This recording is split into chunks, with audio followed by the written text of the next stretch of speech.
तो प्रियो, आप सबको जय मसीह की। आज हम देखेंगे 10 विपत्तियों के बारे में। परमेश्वर ने मूसा और हारून को चेतावनी दी कि फिरौन हठीला हो जाएगा। जब वे फिरौन के पास गए तो उन्होंने कहा, इज़राइल का परमेश्वर यो कहता है, मेरे लोगों को जाने दे। परंतु फिरौन ने उनकी नहीं सुनी और इज़राइलियों को जाने के लिए स्वतंत्र करने के बजाय उसने उनको और कठिन परिश्रम करने के लिए मजबूर किया। फिरौन उन लोगों को जाने देने से लगातार इनकार करता रहा। इसलिए परमेश्वर ने मिस्र पर 10 भयंकर विपत्तियों भेजा। इन विपत्तियों के द्वारा परमेश्वर ने फिरौन को दिखाया कि वह फिरौन से और मिस्र के देवताओं से अधिक शक्तिशाली है। परमेश्वर ने नील नदी को लहू में परिवर्तित कर दिया, परंतु फिरौन ने अभी भी इज़राइलियों को जाने नहीं दिया। परमेश्वर ने संपूर्ण मिस्र में मेंढक भेजे।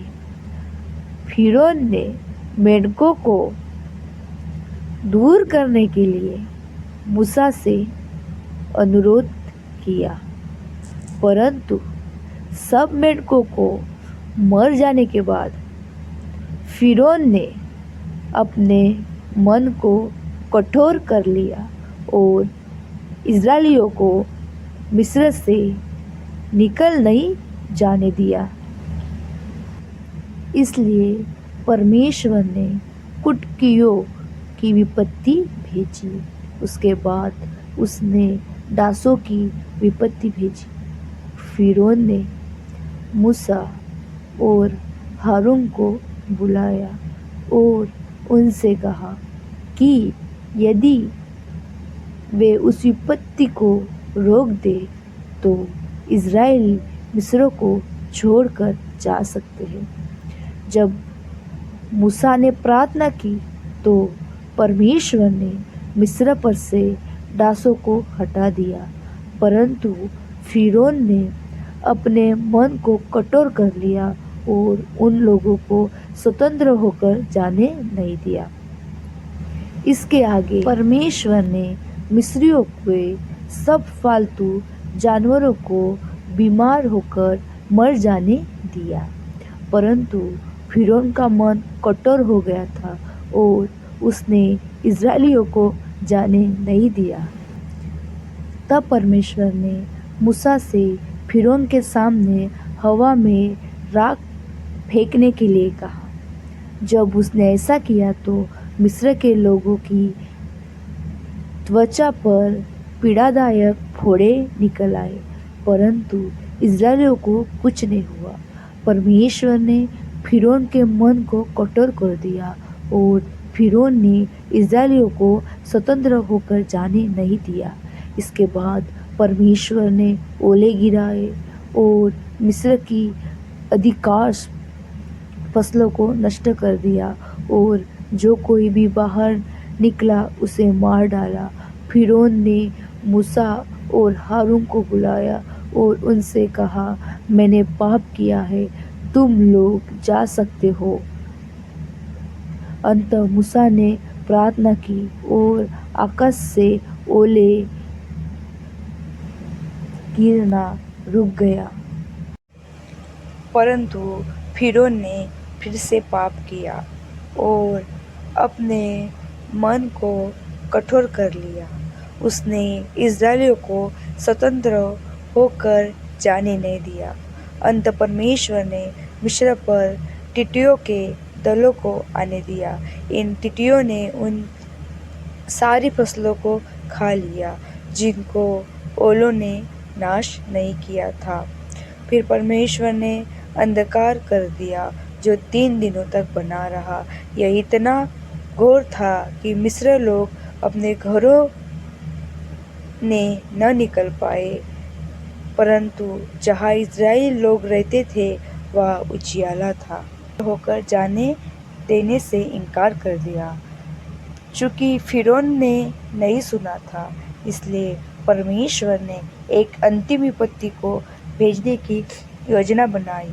यह फ़िरौन के मन को बदल देंगी। परमेश्वर ने मूसा और हारून को फ़िरौन के पास यह करने के लिए भेजा कि इज़राइलियों को जाने दे। उन्होंने उसे चेतावनी दी कि यदि वे उनको नहीं जाने देंगे तो परमेश्वर मिस्र के लोगों के और जानवरों के सब पहिलौठों को मार डालेगा। फ़िरौन ने यह सुनकर भी परमेश्वर पर विश्वास करने से और उसकी बात मानने से इनकार कर दिया। परमेश्वर ने उस पर विश्वास करने वाले किसी के भी पहिलौठे पुत्रों को बचाने के लिए एक उपाय का प्रबंध किया। हर परिवार को एक निष्कलंक मेमने को लेकर उसका वध कराना था। परमेश्वर ने इज़राइलियों से उस मेमने के लहू को लेकर अपने घरों के द्वारों पर लगाने के लिए कहा। उनका उसके मांस को भूनना था और फिर उसको अख़मीरी रोटी के साथ उसे फुर्ती से खाना था। उसने उस भोजन को खाने के बाद उनका तत्काल मिस्र को छोड़ने को भी तैयार करने के लिए कहा।